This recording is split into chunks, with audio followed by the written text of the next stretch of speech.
Hello friends, welcome back to my channel Study with Sony. So how are you all? I hope that you all guys are good in your health. Well friends, today again I came up with one more very interesting beautiful story. And today's story name is Kaveri and the Thief. Well friends, the author of this beautiful story is our Indian English literature writer Mrs. Sudha Murthy, who has written several children's stories books. So friends, let's start the story. But before starting the story, मैं आप सभी से एक request करना चाहती हूँ कि अगर आपने अभी तक मेरे चैनल को सब्सक्राइब नहीं किया है या आप मेरा चैनल पहली बार देख रहे हैं तो मेरे चैनल को सब्सक्राइब कर लीजिए ताकि इस तरीके की कहानी के वीडियोस आप तक आसानी से पहुंचते रहें। सो फ्रेंड्स, स्टोरी स्टार्ट करते हैं।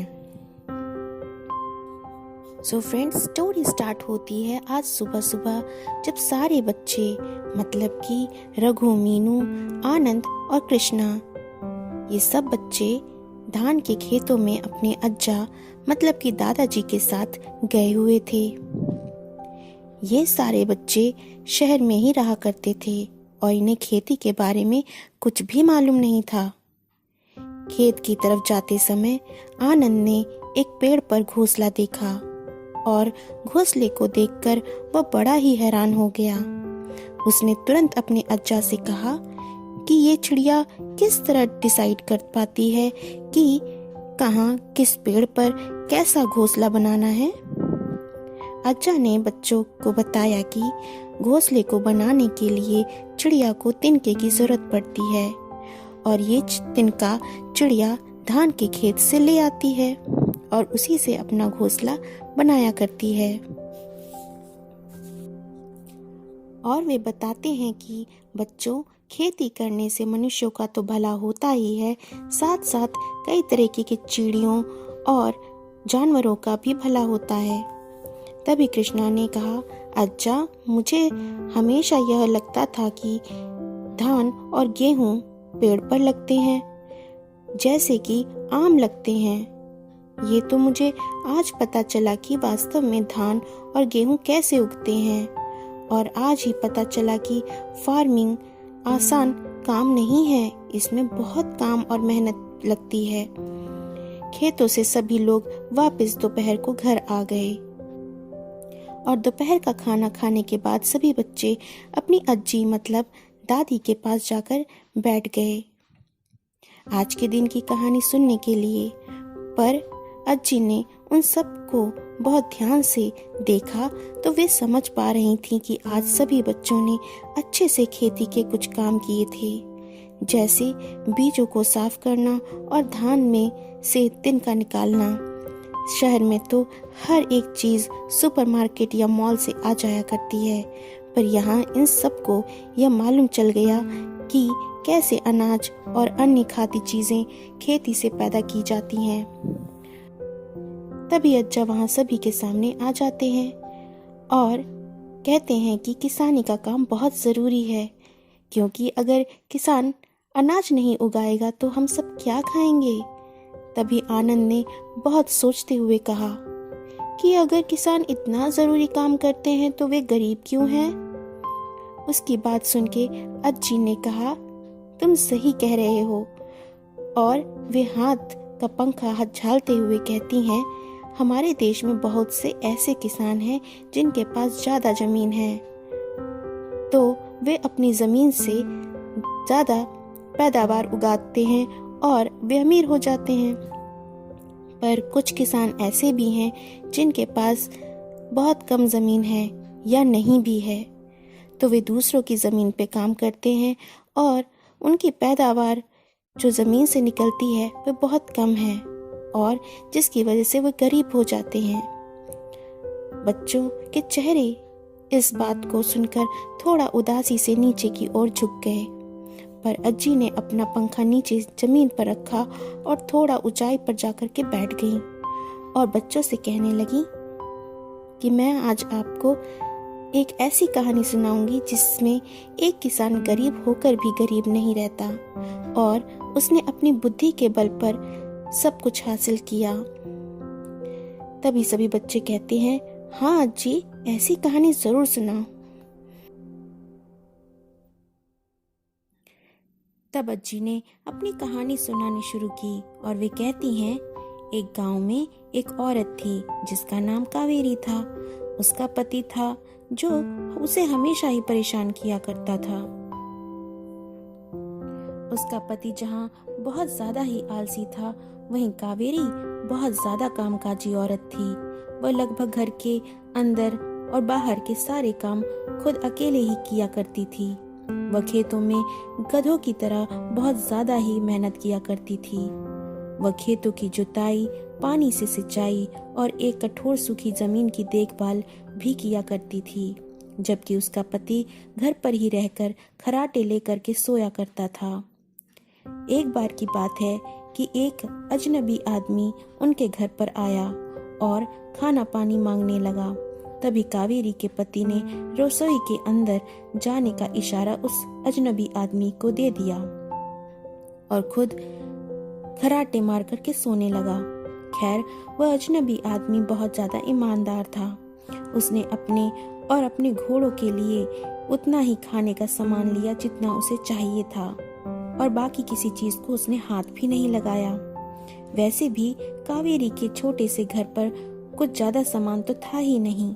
वे एक गरीब किसान थे जिनके पास खेती के लिए जमीन का एक छोटा टुकड़ा था और उस जमीन में ज्यादा कुछ उगता ही नहीं था।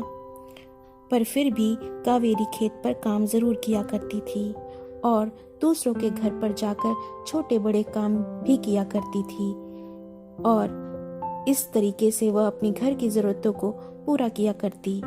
उसका खेत एक मंदिर के बगल में था और एक दिन उसका पति उसकी कुछ मदद करवाने के लिए कावेरी के साथ खेत पर आ गया। पर जैसे ही कावेरी खेत पर काम करने लगी, उसका पति उसका साथ न देते हुए मंदिर में जाकर के आराम से बैठ गया और मंदिर में आने जाने वाले लोगों से बातचीत करने लगा।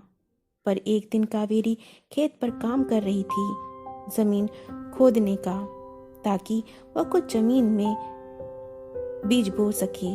तभी अचानक उसने देखा कि एक पतला दुबला आदमी जिसके बड़ी बड़ी मूछें थीं, वह उसके बगल में खड़ा हो गया। वह आदमी चोर था और यह बात कावेरी को बिल्कुल भी पता नहीं थी। कावेरी ने उससे अच्छे से बात की और फिर वह अपने काम पर लग गई। पर चोर तो मंदिर में दान दिए हुए धन को चुराना चाहता था, साथ ही वह भगवान की मूर्ति पर चढ़े हुए जेवरों को भी चुराना चाहता था। वह उस मंदिर तक सुरंग खेत पर खोदकर वहां पहुंचना चाहता था और इसीलिए उसे वह खेत चाहिए था। चोर ने कुछ सोचकर यह अनुमान लगाया कि कावेरी के घर पैसों की तंगी है।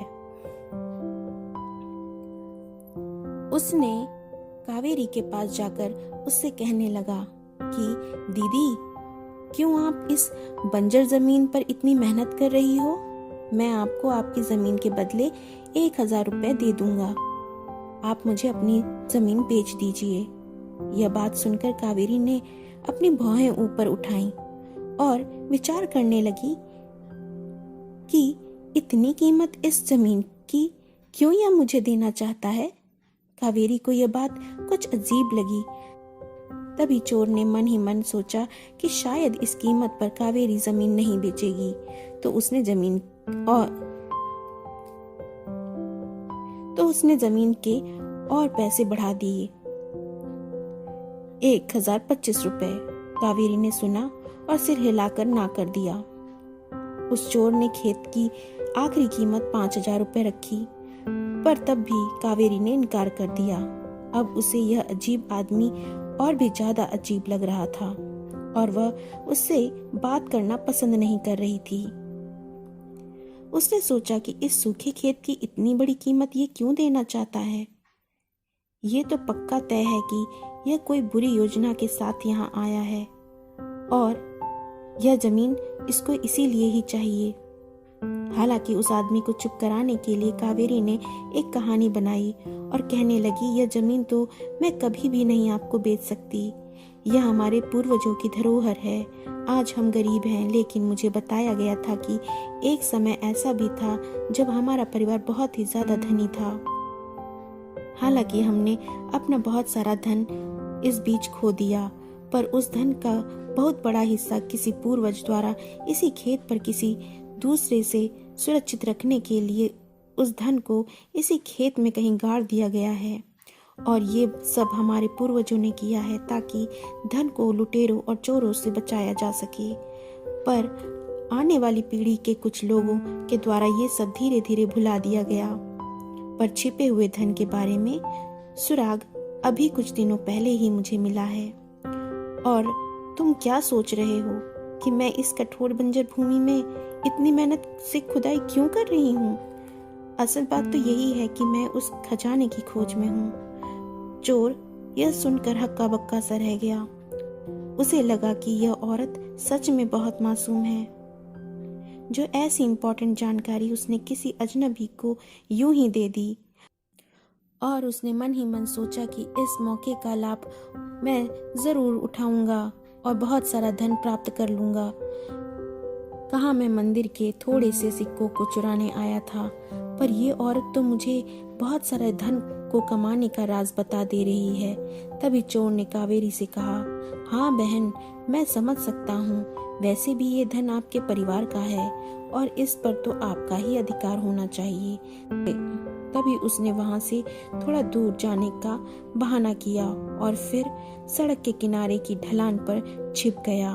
रात हुई, कावेरी ने सारे औजार इकट्ठा किए और घर चली गई। अब वहां मंदिर में भी कोई नहीं था और आसपास वाली जगह पर कोई हलचल नहीं थी। सभी जगह शांति का माहौल था। तभी चोर खेत पर आ गया और सारी रात जमीन की खुदाई करता रहा खजाने की तलाश में, पर वहां उसे कुछ भी प्राप्त नहीं हुआ। और जब तक उसे यह पता चला कि कावेरी ने उसे मूर्ख बनाया है, तब तक सुबह हो चुकी थी और वह तेजी से उस खेत से दूर चला गया। जब कावेरी खेत पर पहुंची तो वह मन ही मन खुश होकर मुस्कुराई, क्योंकि खजाने की खोज में चोर ने पूरा खेत अच्छे से बड़ी मेहनत से खोद दिया था और जैसा कावेरी ने सोचा था वैसे ही उसे देखने को मिला। अब उसे इस खेत में बीज बोने की जरूरत थी और अपनी कड़ी मेहनत और लगन से कुछ महीनों के बाद उसे अच्छी फसल अपने खेत से प्राप्त हुई और फसल बेचने के उसे अच्छे पैसे भी मिले। इन पैसों के एक हिस्से से कावेरी ने कुछ आभूषण खरीदे। कई सालों के बाद चोर ने गांव में फिर से आने का फैसला किया। हालांकि उसने अपनी लंबी मूंछों को कटवा दिया था ताकि उसे कोई पहचान न सके और अपनी वेशभूषा भी अलग रखी। उसने रंग बिरंगी पगड़ी पहन रखी थी और इस बार गांव की हर गली में वह घूम घूम कर सामान बेचने वाला सेल्समैन बनने का नाटक करने आया था। जैसे ही उसने गांव में कदम रखा, उसने कावेरी को अपने घर से जाते हुए देखा, लेकिन वह उसे देखकर चौंक गया कि यह क्या। कुछ साल पहले उसने जिस साधारण औरत को देखा था, आज वह जेवरों को पहने हुए है। चोर को लगा शायद उस औरत ने अपने पूर्वजों का खजाना ढूंढ लिया है और उसके पास अब बहुत सारा धन हो गया होगा और वह उसके घर में झांकने और धन को किस तरह प्राप्त किया जाए इस काम पर लग गया। उस दिन जब रात हुई तब वह कावेरी के घर आया और उसके पति से मिला और उससे कहने लगा कि मैं एक यात्री हूँ और इतनी रात में मुझे रुकने के लिए आश्रय चाहिए और आसपास मुझे ऐसा कोई स्थान नहीं दिखाई दिया, तो क्या आप मुझे आज रात के लिए यहाँ रहने देंगे आपके घर में? यह सब सुन कावेरी के पति ने उसे आश्रय देने को सहमत हो गया। हालांकि इस बीच घर के अंदर से ही कावेरी ने उस आदमी को थोड़ा सा देख लिया था, पर वह उस चोर को पहचान गई थी और वह जान गई थी कि पक्का चोरी करने के इरादे से वह यहाँ आया है। इसलिए उसने ऊंची आवाज में कहना शुरू किया कि उस आदमी तक आवाज साफ पहुंच सके। उसने अपने पति से बड़े प्यार से कहा, जी आपको पता है आपकी आंटी आज रात अपने घर पर बिल्कुल अकेली हैं। और इसीलिए उन्होंने आज रात अपने घर में हम दोनों को रहने के लिए बुलाया है। और आपको तो पता ही है कि आंटी रात में कितना ज़्यादा डरा करती हैं जब अंकल घर पर नहीं होते हैं। तो चलो उनके घर जाकर के रहा जाए। फिर थोड़ा आवाज को धीरे कर, इतना कि उस चोर को सारी आवाज सुनाई दे। वह अपने पति से बोली, आप जेवरों की चिंता मत कीजिए, मैंने उन्हें घर की दीवार पर एक छोटे से छेद में अच्छे से छुपा दिया है। किसी को उस छेद के बारे में बिल्कुल भी नहीं पता चलेगा। फिर थोड़ी देर बाद वह बाहर आई और चोर से बोली, भैया आप यहाँ बरामदे में ही सो जाना, क्योंकि घर के सारे दरवाजे बंद हो जाएंगे और घर पर ताला लग जाएगा और घर बंद हो जाएगा। और ये खाना पानी मैं आपके लिए लाई हूँ, इसे खा लीजिएगा और कल सुबह हम घर वापस आ जाएंगे। और कावेरी की इस बात को सुनकर वह चोर मुस्कुराया कि कावेरी कितनी बड़ी मूर्ख है। कावेरी का पति कावेरी की बात सुन तो रहा था, पर उसे कुछ भी समझ नहीं आ रहा था कि कावेरी किस आंटी अंकल और ज्वेलरी की बात कर रही थी। और फिर कावेरी घर के बाहर चली आई और उसका पति भी उसके पीछे पीछे चला आया। इस समय चोर अपने आप को बहुत ही ज्यादा भाग्यशाली मान रहा था, क्योंकि उसके पास पूरी रात थी घर को अच्छे से छानबीन करने के लिए। उसने हर दीवार को चेक करना शुरू कर दिया और धक्का देते हुए हाथ को दीवार पर मार मार के उसने पता लगाने की कोशिश की। उसने घर की दीवारों पर जोर जोर से पैर मारना शुरू कर दिया और जब उसे इतना करने पर भी ज्वेलरी नहीं मिली तो उसने दीवार को तोड़ दिया ज्वेलरी पाने की चाहत में। पर सच तो यही था कि वहां कुछ था ही नहीं, तो मिलता क्या। और अब तक वह इतना थक चुका था कि वह वहीं थोड़ा सा सो गया। सुबह मुर्गे की आवाज से ही वह जग गया और अपना सारा सामान इकट्ठा किया और वहां से तुरंत निकल गया। कुछ ही देर में कावेरी और उसका पति वहां पहुंचे और घर की इस खराब हालत को देख उसका पति कहने लगा, देखो उस बुरे आदमी ने हमारे घर का क्या हाल बनाया है। तुमने उसे खाना पानी दिया और रात में अकेले रहने को घर दिया और तुम मुझे अपने साथ ले गई और अब घर की हालत क्या हो गई है। वह घर की हालत को देखकर इतना दुखी हो रहा था कि विलाप करने लगा। पर कावेरी को यह सब देख बहुत मजा आ रहा था और वह बहुत जोर जोर से हंसने लगी और अपने पति से कहने लगी कि चिंता मत करो, ये सब मेरे प्लान के मुताबिक ही हुआ है। आपको तो पता ही है कि पिछली फसल को बेचकर जो मुनाफा हुआ था उसमें से मुनाफे का ज्यादा हिस्सा मैंने बचाकर रखा हुआ है अभी तक, ताकि हम अपना पुराना घर दोबारा से बनवा सकें। और पुराने घर को तुड़वाने के लिए मुझे बाहर से किराए पर लेबर लेकर के आने पड़ते और इस आदमी ने हमारा काम तो बिल्कुल फ्री में ही कर दिया। अब हम नए घर का कंस्ट्रक्शन जल्दी ही शुरू कर सकते हैं। पूरे गांव को इस घटना के बारे में पता चल गया और गांव के लोग कावेरी की बुद्धि की तारीफ करने लगे और धीरे धीरे अब कई महीने बीत गए थे और चोर कावेरी से बदला लेने की आग में जल रहा था। उसे उस गांव की मामूली औरत के हाथों मूर्ख बनना वह भी 2 बार समझ नहीं आ रहा था उसे। वह तो बस जल्दी से कावेरी से बदला लेना चाहता था। चोर को अब तक यह पता चल चुका था कि वह औरत बहुत ही ज्यादा चालाक है। एक दिन की बात है, वह चोर चूड़ी बेचने वाले की तरह पहनावा पहनकर गांव में घूम घूम कर चूड़ियां बेचने का नाटक करने आया था। तभी कावेरी ने उसे देखा और पहचान लिया कि वह कौन है और वह अपनी दोस्तों के पास गई जो उस समय चूड़ी वाले के पास भीड़ जमाए खड़ी थीं। तभी उसने कहा, वाह ये कितनी सुंदर चूड़ियां हैं, मेरे पास पैसे होते तो मैं इन चूड़ियों को जरूर खरीद लेती। अब मैं अपने लिए क्या ही खरीदूं, जब से उस चोर ने हमारे घर में छुपे हुए खजाने की चोरी करने के लिए हमारा पूरा घर तोड़ दिया, तब से मैं बहुत ज़्यादा ही डर गई हूँ और मैंने अपना सारा धन और जेवर जंगल में एक पेड़ के छेद में ही छुपा दिया है। तभी उसके दोस्तों ने कहा, कौन सा पेड़ है? कावेरी ने कहा, नहीं नहीं, यह बात तो मैं किसी को भी नहीं बताऊंगी। कम से कम वह धन इसी बहाने सुरक्षित तो है। इस बात को चूड़ी बेचने वाले उस चोर ने भी सुना और उसने देखा कि इस बार कावेरी ने बिल्कुल साधारण सी साड़ी पहनी हुई थी और उसने कोई गहना भी नहीं पहना था। उस चोर को कावेरी की बात पर यकीन हो गया और वह तुरंत अपनी चूड़ियों के थैले को छोड़कर जंगल की ओर भागा।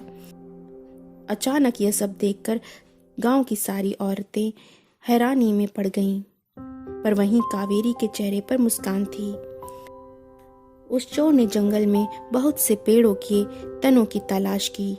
शायद किसी पेड़ के छेद में उसे धन और जेवर मिल जाएं, और इस तरह वह जंगल में धन की खोज में बहुत समय तक लगा रहा। और यहाँ गांव को चोर से बचाने के लिए सभी गांव वालों ने कावेरी को धन्यवाद दिया और उसकी बुद्धि की प्रशंसा की। कावेरी ने हमेशा मेहनत की और अपनी खेती से उसने गरीब महिला से गांव की अमीर महिला का सफर तय किया। जहां तक उस चोर की बात है, पता नहीं शायद अभी वह उस भयानक जंगल में है भी या नहीं, पर अगर उसने कावेरी की तरह मेहनत की होती तो पक्का वह भी कावेरी की तरह अमीर आदमी बन चुका होता। और दादी की कहानी यहीं समाप्त हो गई और सारे बच्चे कहानी सुनकर चोर की मूर्खता पर जोर जोर से हंसने लगे और उसे बेचारा चोर कहने लगी। तभी मीनू और कृष्णा भी खिलखिला करके हंस पड़े और वे कहने लगे, पक्का चोर को शेर ने खा लिया होगा। अज्जी सभी बच्चों को देखकर मुस्कुराई और कहने लगी, देखो बच्चों, कभी कभी थोड़े से भाग्य और अपनी चेतना और बुद्धि से हम वो सब हासिल कर सकते हैं जो हम पाना चाहते हैं और अपनी खराब सी सिचुएशन को बहुत अच्छी सिचुएशन में ला सकते हैं।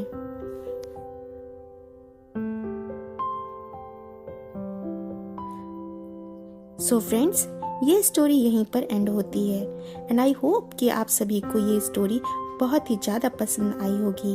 And if you like this story then please do share my video to your friends and relatives and also subscribe my channel to get lots of such videos. And thanks for watching my video till end. Namaskar.